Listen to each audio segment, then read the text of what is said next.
Yes, when I first started doing my piano harpsichord things Mhm. and in working on Goldbergs, the first thing I would do when I come to a new setting, I would explore the length of the tone of the instruments I am to play on. Mhm. That piano, how long will be this? And once I had Baldwin, can you imagine? And how does it compare with the length of the sound of harpsichord I'm going to? That would be determining factor in my interpretation for that concert. Yeah, but it's so amazing that you can be so nimble as to make that kind of adjustment. Most of us would, have a sound concept in mind, and if it was so radically different because of a dead instrument or an over resonant one, I doubt we would make those kinds of. Or you would, your ears would demand it. You would have to do it. Yeah. I mean, your ears would immediately tell you, no, no, no, no, no. So the upshot of your approach to young students is that we must be responsible for teaching that kind of artistry, that kind of true connection. It's not something that you work up to. It's something that needs to be trained. It's something that we're still learning how to do well. When you speak of tension, tension is really extra motion and extra force that is not needed. But in order to find the reason for it or find the antidote for it, it is a matter of returning to first principles as Mhm, you relate. But mhm. this has to be fundamental to the training of young pianists, and of course never is. But I'm just so I'm I would so say, I would say seldom is yes, right. seldom. And Yes. you have specific programs for Bach for young pianists, and also a program you call Bach for all ages. Mhm. And so, what are the aspects? What do you find are the aspects that are connecting most with these young musicians? I mean, are you telling them how music is formed and how you appreciate it, or are you giving them somehow an innate appreciation of the fundamental truths of that music from the get-go? How do you do that? Well, first of all, I must say that I don't believe I can teach anyone to do what I hear in my ears. Teaching that is based upon more crescendo here and less diminuendo here, and don't forget to I cannot teach like this. Yeah. My job is to take a child or a teenager or an adult, it really doesn't matter, inside of music and to find their own response to what is there. Don't take me wrong, I will not them wander around. I won't let them just, I will lead them. Socrates was a great man, through Socrates' questions, you can accomplish a lot. But it has to come from them as a response on our findings. Mhm. Because as we all know, there is no absolute forte, there is no absolute piano, there is no absolute anything. Everything works only within the context. So we need to understand the context. And there are some objective factors in that context. One of the most powerful is, you would not believe it, it's a time signature. Hardly ever we speak about time signature as being musically important. But time signature is not an arithmetic. It's a pulse. And living organism cannot be without pulse. Of course, we teach them in the method books and some early stages of training that the beats are equal, but we know that they're not equal. I mean, we know that, right? So one of the methods that I employ very early on and never abandon is conducting. Mhm. The very first thing I want to explore is 2/4, because it gives me such a clear sense of down, up, down, up. Now, interesting thing is, what is down? Because we usually call it a strong beat. It's nonsense. There is nothing strong about the first beat. First beat goes with gravity. Tell me how difficult it is to go with gravity. But the last beat, which we call weak, we must be stupid, really. Last week goes against gravity. Yes, it takes us to the next down beat. It opens the door and says, come in. So downbeat and an upbeat, the beginning of the pulse. So when we get to minuets, it's in 3, and I must confess that 3 is my favorite time signature. It's a silly thing to say, but I also have a favorite interval.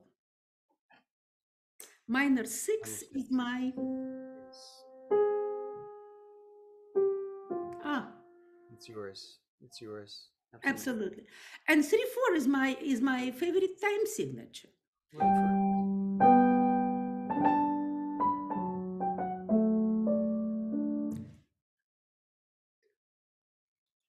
Yeah.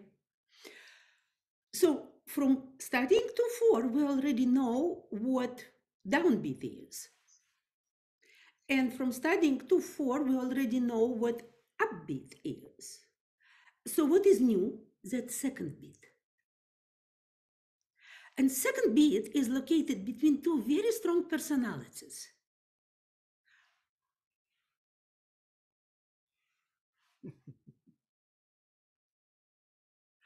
This is a sense that I want us to go into.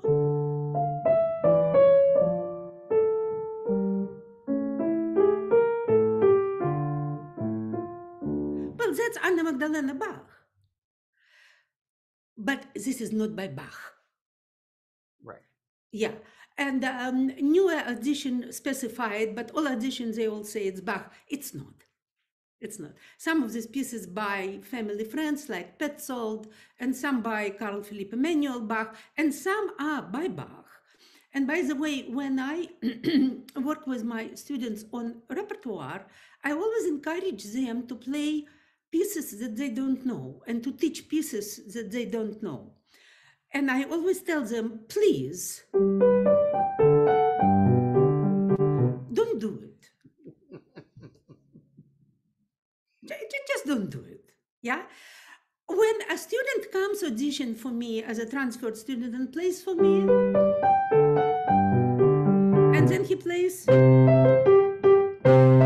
and then he plays, I think,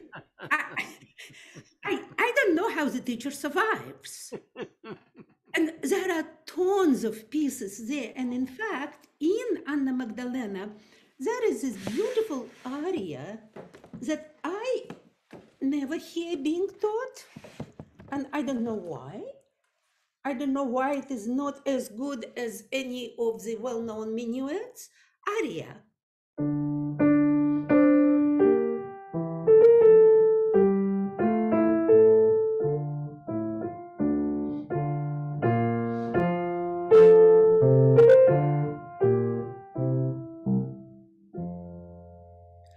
Why it is not as beautiful as... Well, and it has that absolutely emblematic 3 repeated eighth notes, which Bach uses in so many other contexts throughout. So it's probably best to figure out how to deal with that from the get-go. Okay, it also has a subtitle. It's called Enlightening Thoughts of a Tobacco Smoker. Verses, it has poems. Whenever I pick up my tobacco pipe stuffed with good tobacco for pleasure and pastime, it gives me a sad impression and leads to the conclusion that I resemble it in many ways. So can you imagine, he smokes, he philosophizes about life, and yeah, there are 6 verses. Wow. All for this aria. And look at this. Yeah. This aria gives us everything that we need. We can work on contrasting articulation here, non-legato in left hand, legato in right hand, where we will need it everywhere. All the ways, yes. We will need it in inventions, in symphonies, in preludes and fugues, in the art of fugue, in Goldberg variations, you name it. Yeah? Okay. Also, this aria gives us a wonderful opportunity to talk about something that I normally speak next, our relationship with melodic intervals. And how do we respond to the width and the directions of melodic intervals? Going back to my beginning student, once we are done with a rainbow and things like that, we will learn next note. Next note will be right next to it. And we will raise eyebrows.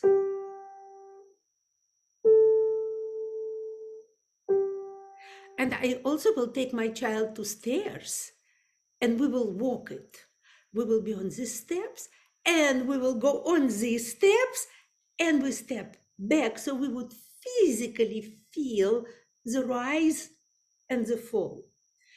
Then we will learn 3 notes. We will go on stairs. A step, next step. And we go back.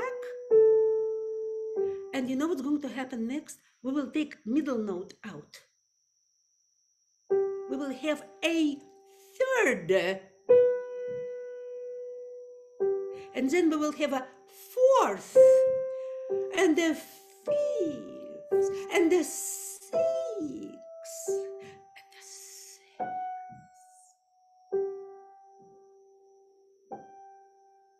We will explore the expressiveness of melodic intervals that leads us to what in Russian pedagogy we call intonation. And you and I, we spoke about intonation many times. Yes. It's not the pitch placement. It's our response to the width and directions. Yes. Yes, this is to intone. I think it's very important that you point out, taking out that step when we make the third. So we make 3 steps. We actually inhabit all 3 steps, and then take off the training wheels, as it were, and continuing that train of thought, not just intuitively, but saying, yes, there are 4 steps in this one that we are making. I'm just not making each continuous one. We take that out. Yes, and the idea of the 7th as being real 7 steps, And of course, I cannot, on stairs, I cannot make more than a third. I don't have enough legs. Some of my big boys, they can do it. And I do it with my adult students, with my college students, when I want them to feel these contours of the melody, those curves. Yes, that you may call intonation, you may call it inflection, you may call it whatever you want it. But look at this aria. A fourth.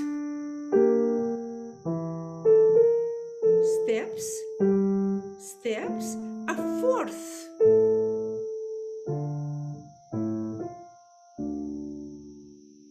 Yeah, we are following the contours, responding to the width of melodic intervals, which brings us to the next level of expressiveness.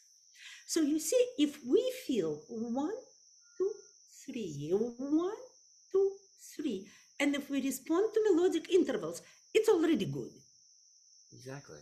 Well, let me show you what I quite often hear.